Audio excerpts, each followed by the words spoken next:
Salve, salve galera, tudo bem com vocês? Gente, eu espero que tudo esteja transcorrendo muito bem, que você esteja aí passando por momentos, embora na dificuldade de crescimento, de reflexão, e que nós possamos continuar trabalhando deste jeito, daqui a pouco espero que pessoalmente, né, para que a gente possa variar um pouco nossa maneira pedagógica de lidarmos aqui. Enfim, vamos para a parte que realmente nos importa. Esta vai ser uma segunda aula, pessoal, do primeiro colegial. Por gentileza, pegue este livro aqui, galera. Nós vamos novamente aqui para a parte de variedades linguísticas e nós observaremos agora, pessoal. Então, pega aí o livro 1, é o capítulo 4, coloque na página 67.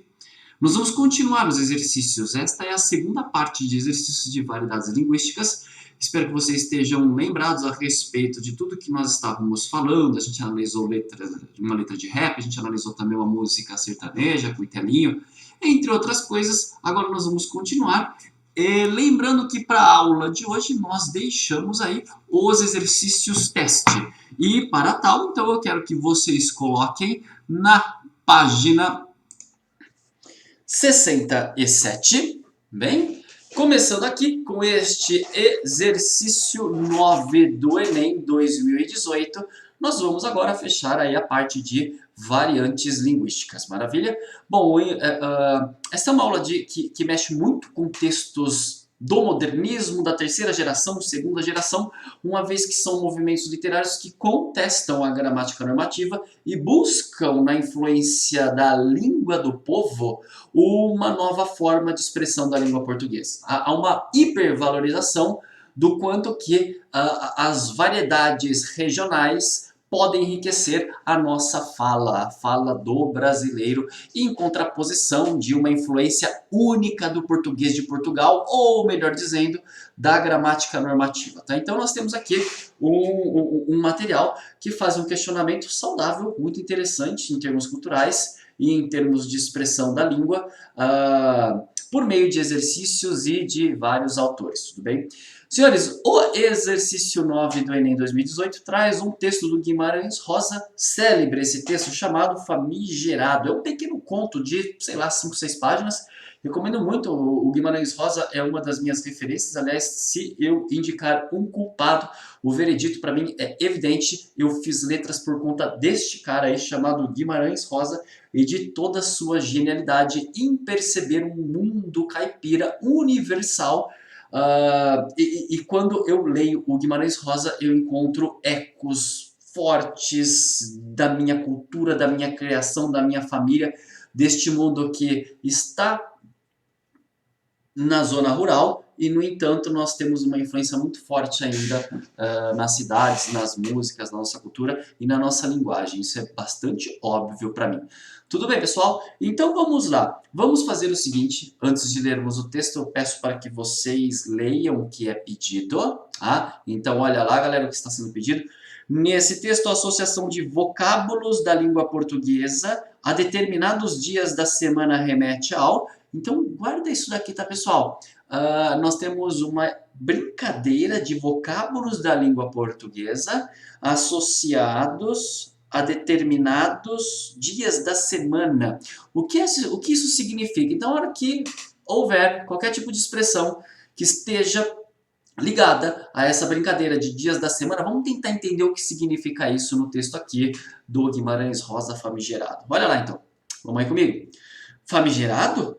Famigerado é inóxio, é célebre, notório, notável. Vós me ser mal não vejo em minha grossaria no não entender, mas me diga, é desaforado? É caçoável? É de arrenegar? É farsância? Nome de ofensa?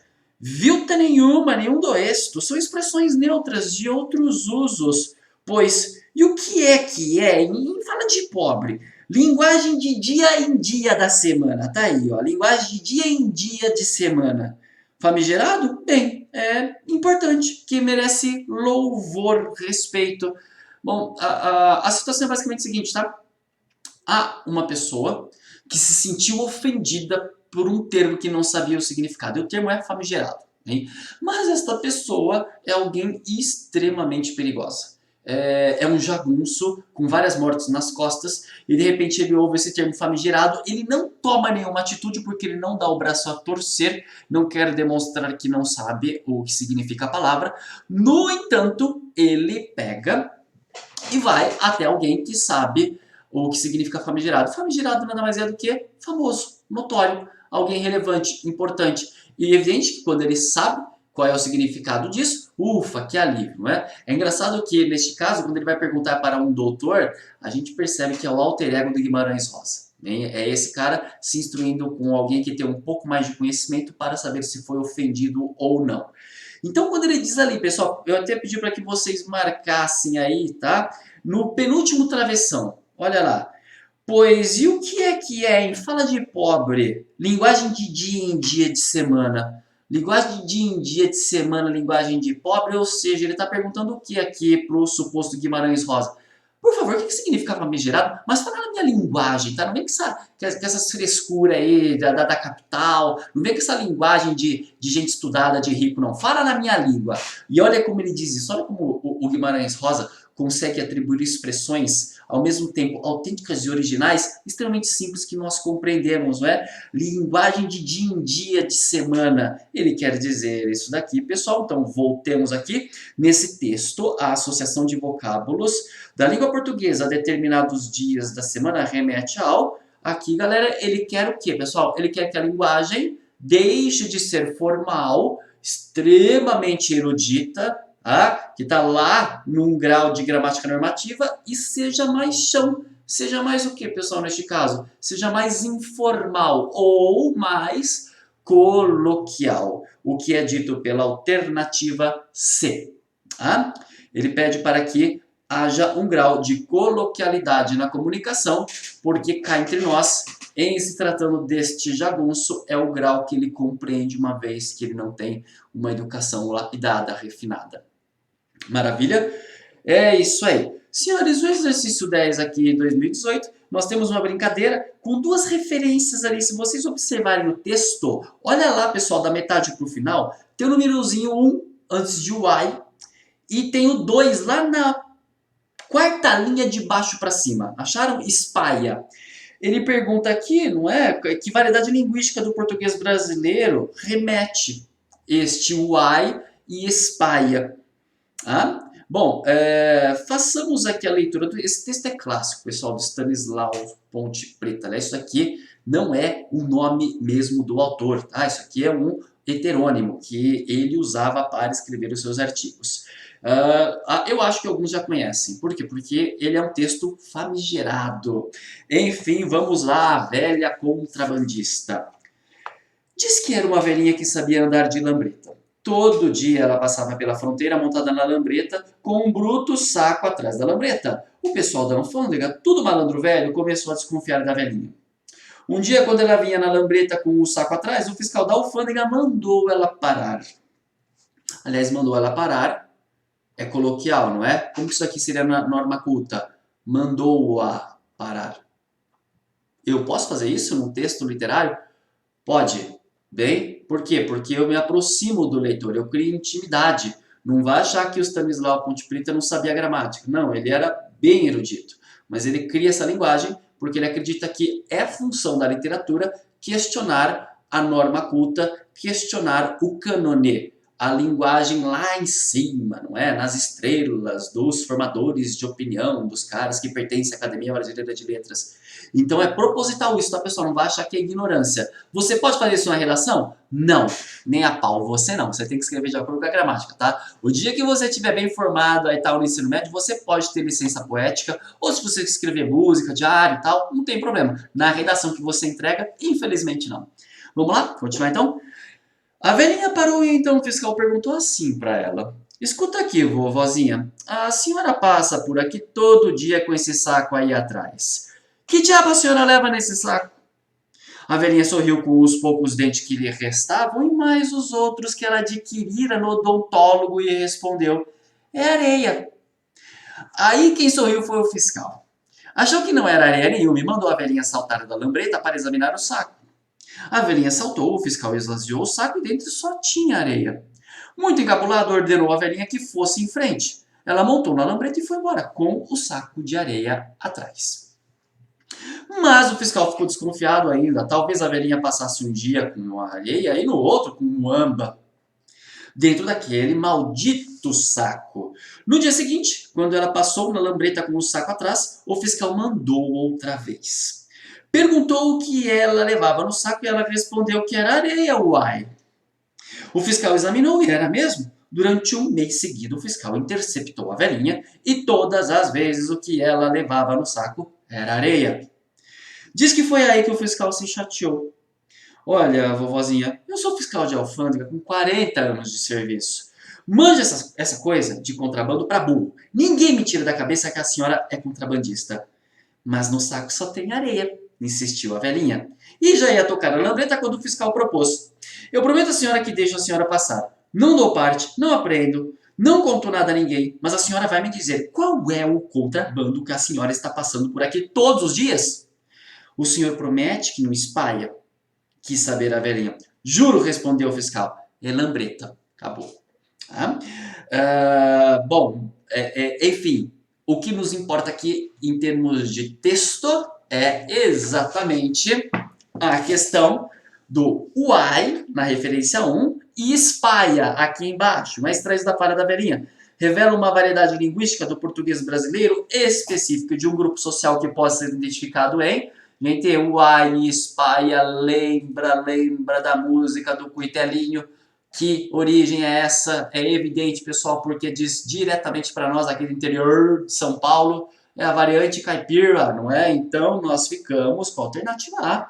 Falante de dialeto caipira vindos de regiões interioranas do país para habitarem na cidade grande.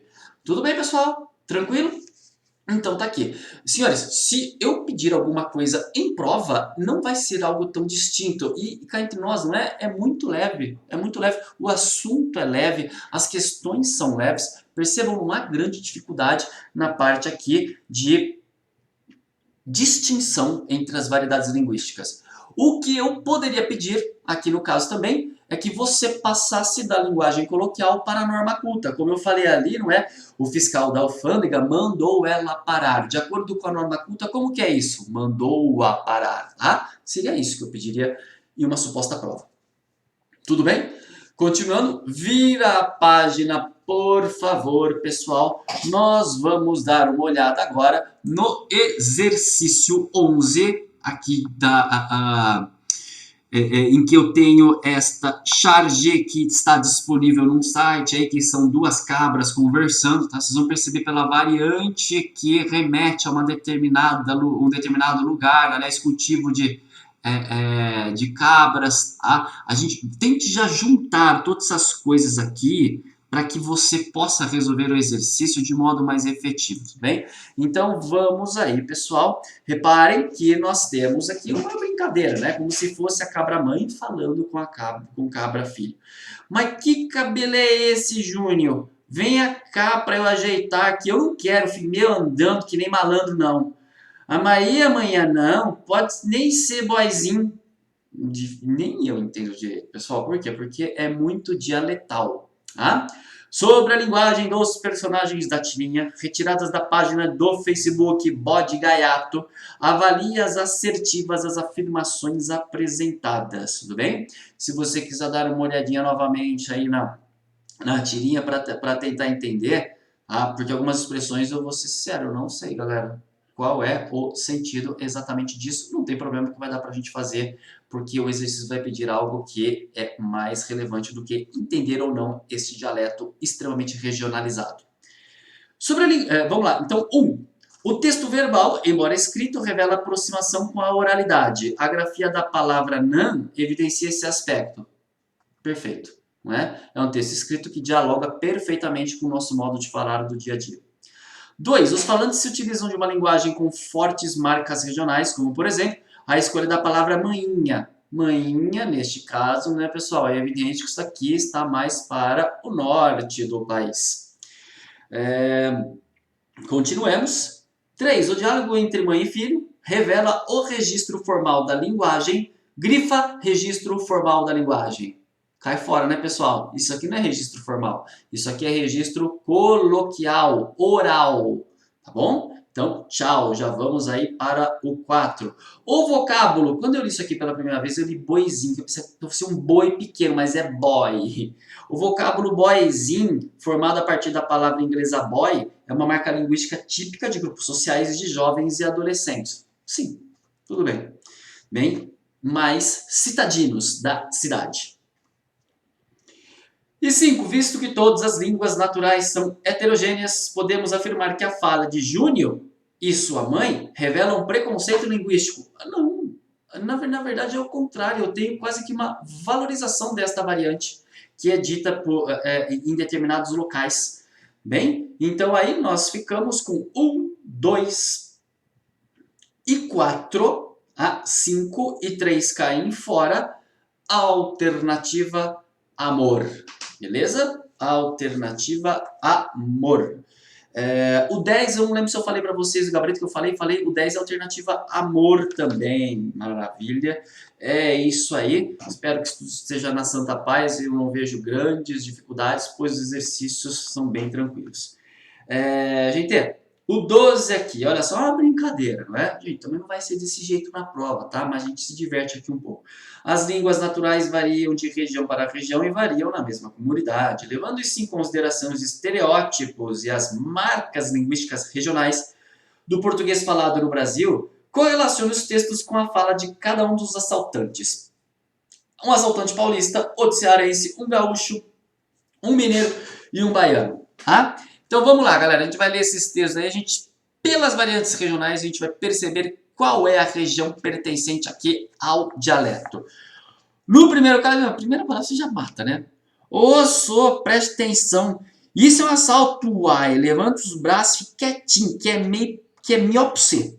Esse trem na minha mão tá cheio de bala. Melhor passar logo os trocados que eu não tô bom hoje. Vai andando, uai. Chispa daqui. Tá esperando o quê, só? Mineiro, é evidente, mineiro. 4. Maravilha. É isso aí. A segunda, ô meu rei, isso é um assalto. Levanta os braços, mas não se aveste não. Se não quiser, nem precisa levantar para não ficar cansado. Vai passando a grana bem devagarzinho. Não repara se o berro está sem bala, mas é para não ficar muito pesado.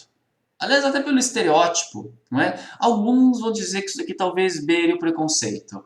Alguns. Por quê? Porque estereotipa o baiano como preguiçoso, não é? Pelo lei do menor esforço. É evidente que aqui é o baiano 5. Maravilha? A de baixo. Ei, bichinho, isso é um assalto. Arriba os braços e não se bula, não faça munganga. Passa vexado o dinheiro, senão eu planto a peixeira no teu bucho e boto o teu fato pra fora. Perdão, meu padinho, se isso, mas é que eu tô com uma fome da molesta. É evidente que também vai ser para a região lá para cima, pessoal. Cearense aqui, segundo, 2, perdão. Isso é um assalto, erga os braços. Porra, meu, passa logo a grana, meu, mais rápido, meu, que eu preciso pagar o mano que me passou o bilhete para o jogo do Corinthians. Oh, jogo do Corinthians, os caras pegam pesado, né, com a gente. Meu, pô, agora se manda, meu, vai. Paulista, né? Coloca até Corinthians ali, apesar que tá ruim, né? Esse cara aqui foi criado pela mãe, vai, tentando imitar dialeto de malandro, não tá legal, mas tudo bem, a gente entende que é de São Paulo. Criado pela mãe, criado pela avó. Esqueci. Quando a gente pega essas expressões, elas são fixas, eu não tenho liberdade de modificá-las, tá? Por quê? Porque elas são estratificadas. E aí, no caso, o que significa ser, digamos, criado pela avó? Não, que, gente, isso é completamente normal, tá? Mas é uma expressão que quer dizer o quê? Que é mimado, tá bom? E por último, o guri, ficas atento, isso é um assalto. Levanta os braços, te aquieta, tchê. Não tente nada e cuidado que esse facão corta uma barbaridade, tchê. Passa os pila pra cá, trilho legal, agora te manda, tá? 3, gaúcho, né? Aliás, se você soubesse a primeira, matou o exercício, né? Eles poderiam colocar do terceiro em diante pra gente ter alguma dúvida aqui. Você sabe a primeira alternativa C, ficou a sequência 4, 5, 2, 1, 3. Alternativa cachorro. Maravilha? É isso aí. Vamos ir agora para o próximo aqui, exercício 13. nós temos uma tirinha do Chico Bento, olha lá. Meu pai tem 800 cabeças de gado. E o seu? O meu pai só tem um boi, mas ele tá inteirinho. E aí, galera, nós temos aqui a brincadeira com que nós acabamos de ver na tirinha. No último balão da tirinha de Maurício de Souza, o autor escreve mais em vez de mas, na tentativa de representar na escrita a forma como a personagem Chico Bento supostamente pronunciaria a conjunção adversativa, o mas. Existem diversas formas e níveis de variação linguística, justamente porque somos influenciados por diversos fatores, tais como região, escolaridade, faixa etária, contexto comunicativo, papel social, etc. Com base nesses pressupostos, assinale a alternativa que representa uma variante linguística característica do falar popular mineiro. Qual é a alternativa aqui, pessoal? Que imita o jeito que o mineiro fala. Bem? Dá um pausezinho aí, vai lá e tenta. Beleza? Vamos ver o primeiro aí, ó. Aquele filho de uma égua só me deixou aperreado. Nordeste. Não sei exatamente qual lugar. Aí, depois é de baixo. Protesto meritíssimo. A testemunha não havia falado da agressão. E essa? Que variante é essa, pessoal? Se você pensou de São Paulo, está errado. Essa variante é de São Paulo, ela é do Rio, ela é de Santa Catarina, ela é de Minas, ela é de Brasília, ela é do Mato Grosso, mas é a variante formal, tudo bem? Todos falam desta maneira quando estão em determinadas situações. Levando-se em conta que isso daqui é um processo, é evidente que o uso será por meio aqui da variante formal, tá? A de baixo, capaz, guri, só tava de bobeira contigo, bagual. Sul, Rio Grande do Sul, de novo, variedade gaúcha. Uai, você já chegou, só? Pera aí que eu já tô saindo. Saindo, ao invés de saindo. Lembra que eu falei essa brincadeira também lá no slide de teoria da aula? É essa daqui, né, pessoal? Depois aquela minha firmeza, mano. Essa é evidente, São Paulo, né? Essa variedade aqui era bem capital. Agora até o interior também já se expressa por estes meios. Tudo bem? Exercício 14 Enem. O Enem ama, pessoal, ama variedades linguísticas. Todo ano aparece aí ao menos uma questão, eu nem sei ao certo se do tipo, eu poderia contabilizar de 4 para cima, sei lá. Que o Enem também tem certa ligação com o modernismo, na medida em que é uma prova que tem um contexto social e ela busca, através da sua compreensão, através da sua produção, democratizar o ensino. E este papel de democratização do ensino, por vezes, se faz por uma... como eu poderia dizer isso? Por uma aceitação de que nós, infelizmente, somos um país extremamente desigual e eu preciso ressaltar, na prova, aliás, que o falar diverso, colocado em diversos lugares do país, é tão legítimo quanto o nosso, é tão legítimo quanto a variedade, digamos, escolarizada que representa, que faz uso da gramática normativa. Bem, então o Enem bate muito nessa tecla, pessoal, o quanto que ninguém fala errado.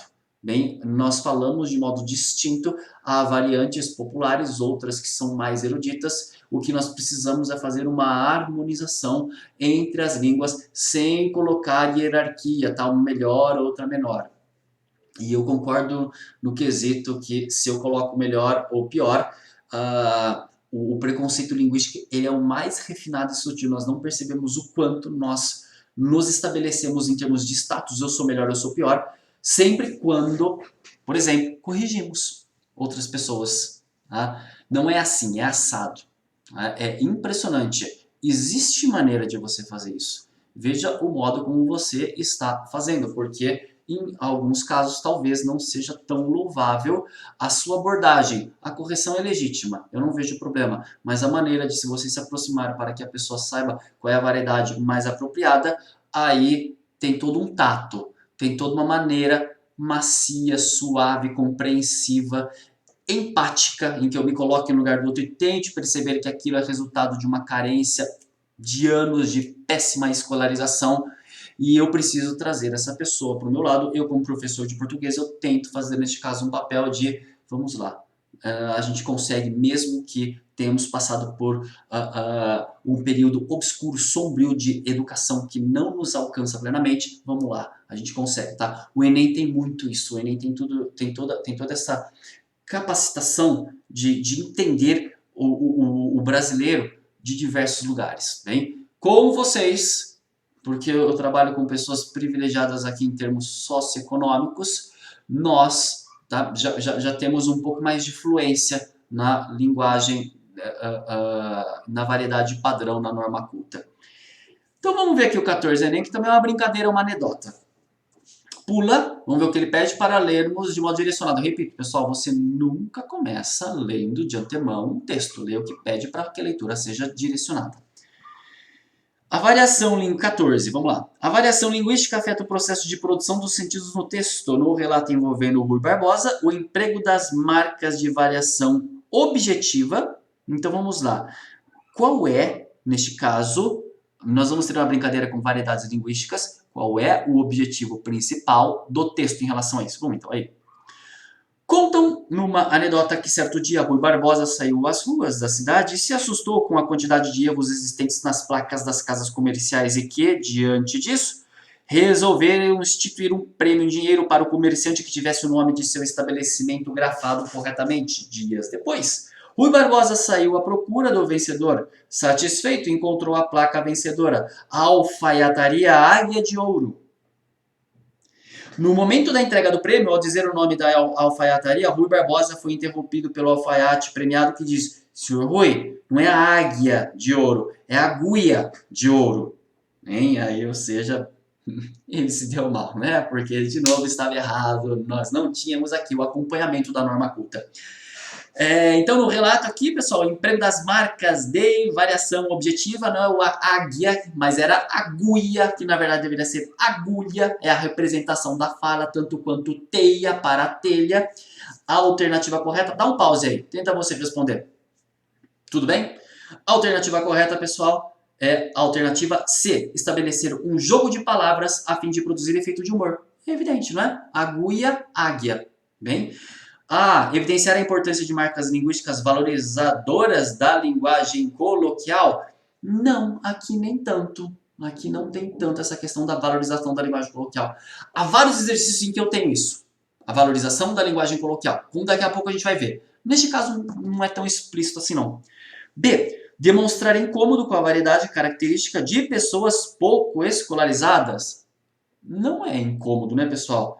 Demonstrar incômodo com a variedade característica de pessoas pouco escolarizadas. Outra coisa aqui, não é? Sair da questão de não escrever tão bem para a ideia de que a pessoa é pouco escolarizada. Cuidado, toma cuidado com isso, bem? Porque eu garanto a vocês, tranquilamente, sábios, gênios, pessoas que modificam a ciência, erram gramática, tá bom? Por quê? Porque a nossa língua portuguesa, olha lá, viu? Vou falar para você, é o mandarim português e o resto é fácil. Tô exagerando, mas a língua portuguesa ela não é tão simples assim, não. É isso aí. Então aqui, pessoal, 14, alternativa C. Tá? E a D, criticar a linguagem de pessoas originárias de fora dos centros urbanos? Não tem nada disso.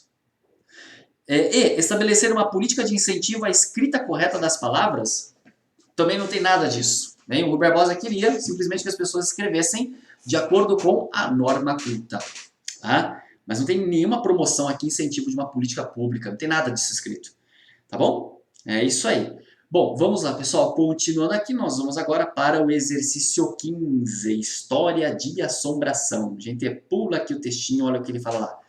Quanto ao gênero do discurso e a finalidade social do texto, História de Assombração, a organização textual e as escolhas lexicais do locutor indicam que se trata de um ou uma... Gente, então vamos aí, vamos ler o textinho aqui, ó, narrativas tradicionais tapuias, História de Assombração.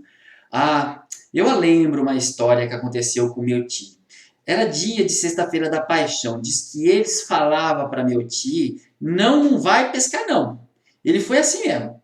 Aí chegou lá, ele tá pescando, e nada de peixe. Aí saiu um mundo velho de cobra em cima dele. Aí ele foi embora. Aí até ele mesmo contava isso e falava, nunca mais eu vou pescar no dia de sexta-feira da paixão. Vocês percebem, pessoal, pelo aí, que isso daqui é representação do quê, pessoal? Da oralidade. De uma pessoa narrando um caos, contando algo que aconteceu para outra, não é? Então aqui, se nós lermos rapidamente aqui de novo, a organização textual e as escolhas lexicais do locutor indicam que se trata de um ou uma. Gente, olha, criação literária em prosa que provoca reflexão acerca de problemas cotidianos.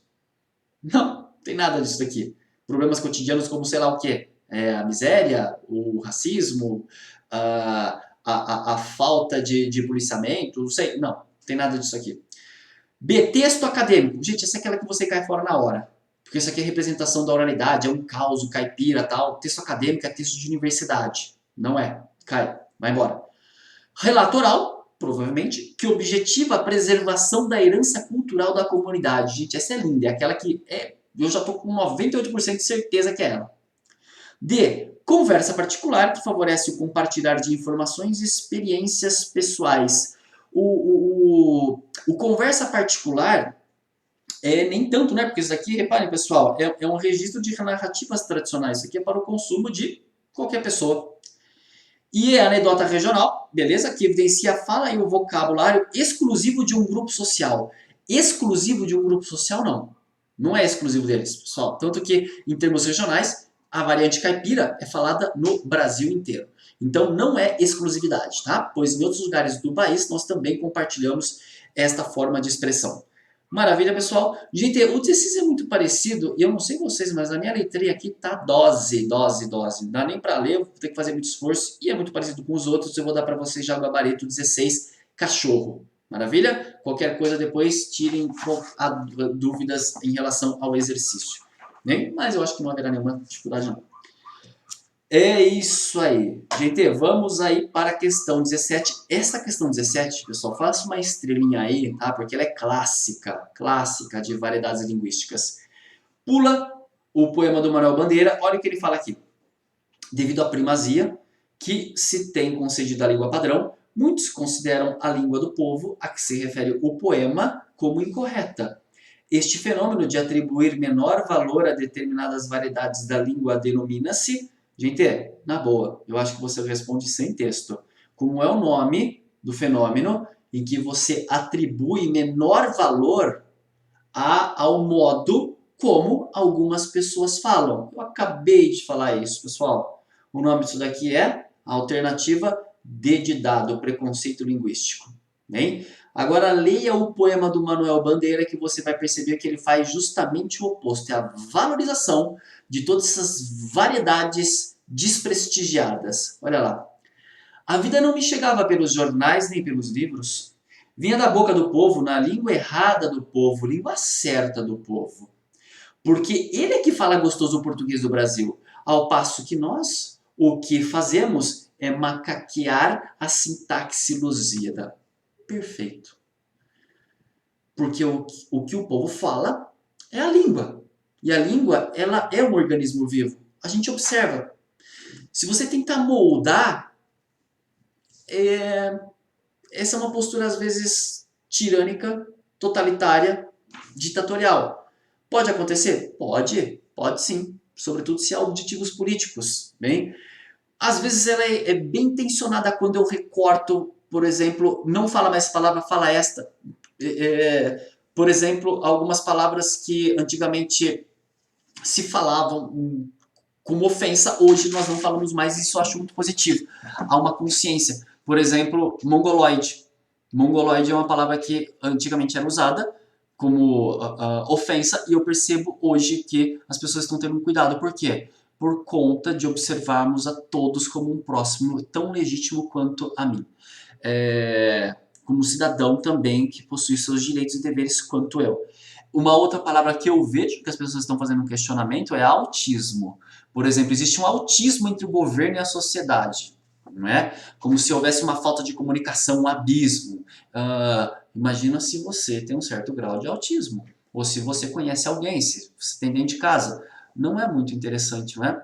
Cá entre nós, a gente tem que perguntar para a pessoa qual é o limite de você poder usar isso sem ofender outra pessoa. E nós também estamos tendo mais cuidado em relação a esta palavra.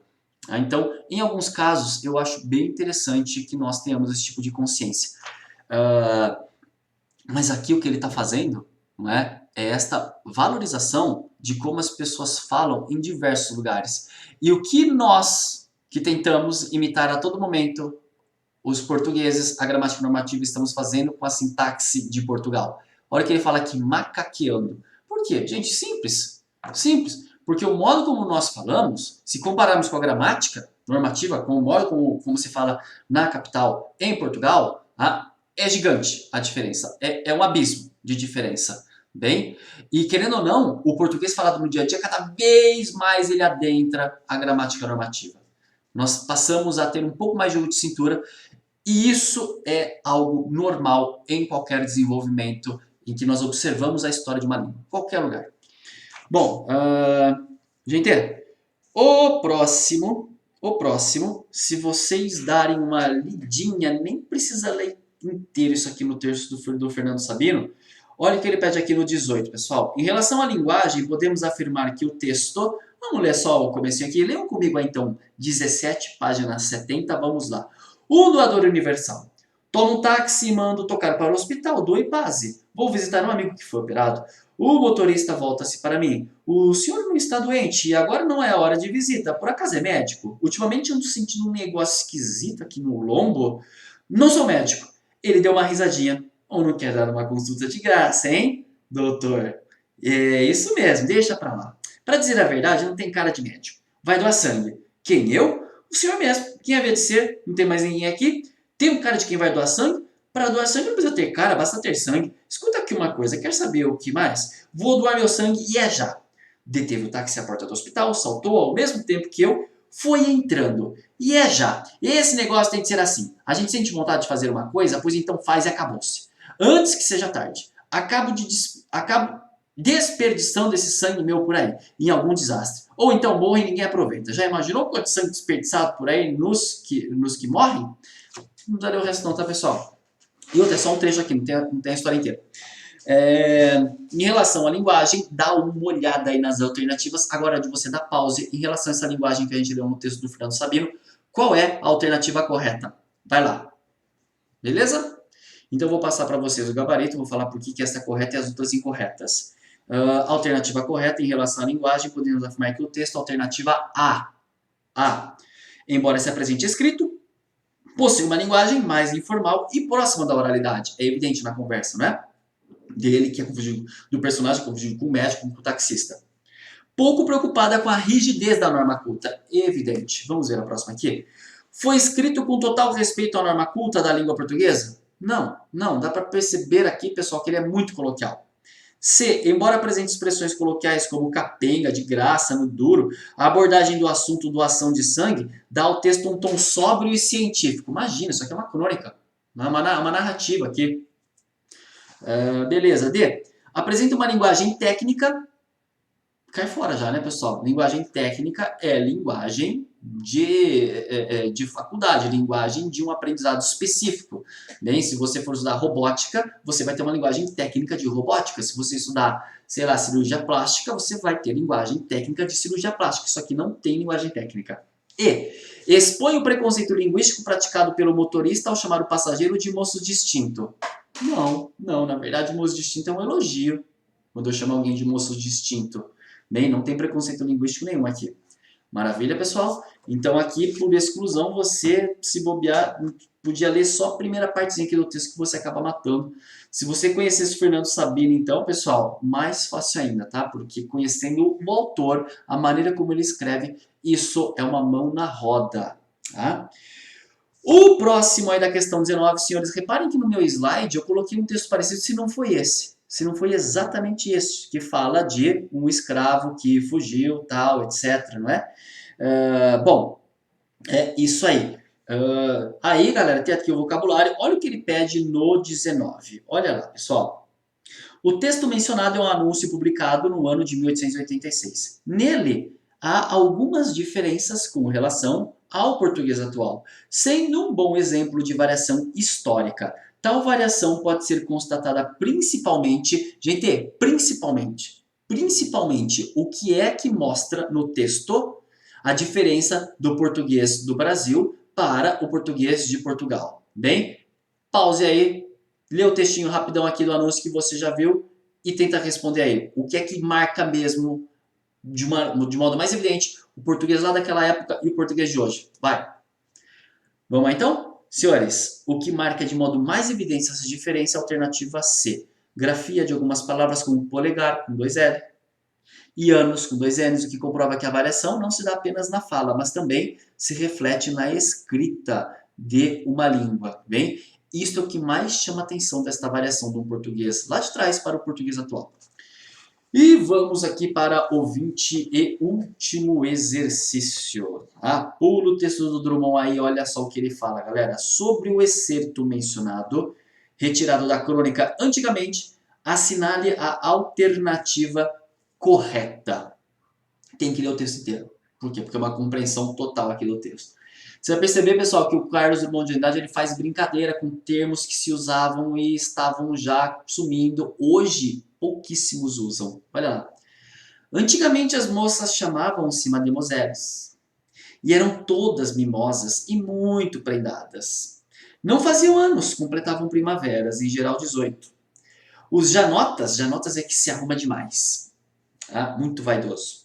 Mesmo não sendo rapagões, faziam-lhe pé de alferes, chavecavam, paqueravam. Arrastando a asa, a gente usa esse termo aqui ainda, né? Mas ficavam longos meses debaixo do balaio, ou seja, sem aparecer. E se levavam tábua, hoje a gente usa levar toco, né, que é tomar um fora. O remédio era tirar o cavalo da chuva e ir pregar em outra freguesia. Bem, reparem que são vários termos que são do passado. Os mais idosos, depois da janta, faziam o quilo, saindo para tomar a fresca, e também tomavam cautela para não apanhar o sereno. Os mais jovens, esses iam ao animatógrafo, chupando balas de alteia. Ou sonhavam em andar de aeroplano. Estes, de pouco siso, se metiam em camisa de 11 varas e até em calças pardas. Não admira que dessem com os burros na água. Bem, então, pessoal, neste excerto mencionado, assinale a alternativa correta. Gente, vai aí, dá um pause, reparem que ele está fazendo uma brincadeira com esses termos que caem em desuso. A alternativa correta, pause. Vamos lá? A alternativa correta, pessoal, alternativa bola. A linguagem do texto apoia-se em uma variante linguística que demonstra o movimento de mudanças constantes que as línguas sofrem através do tempo. É exatamente isso, pessoal. Fazer o contraste histórico de como se falava e de como nós falamos agora atualmente. Maravilha, pessoal? Então nós ficamos por aqui. Fechamos com este fim de exercícios do capítulo 4 aqui, as várias linguagens, níveis e variedades sociolinguísticas, a nossa parte de variedades linguísticas, tudo bem? Senhores, muito obrigado pela atenção, fiquem em paz, grande beijo, até mais!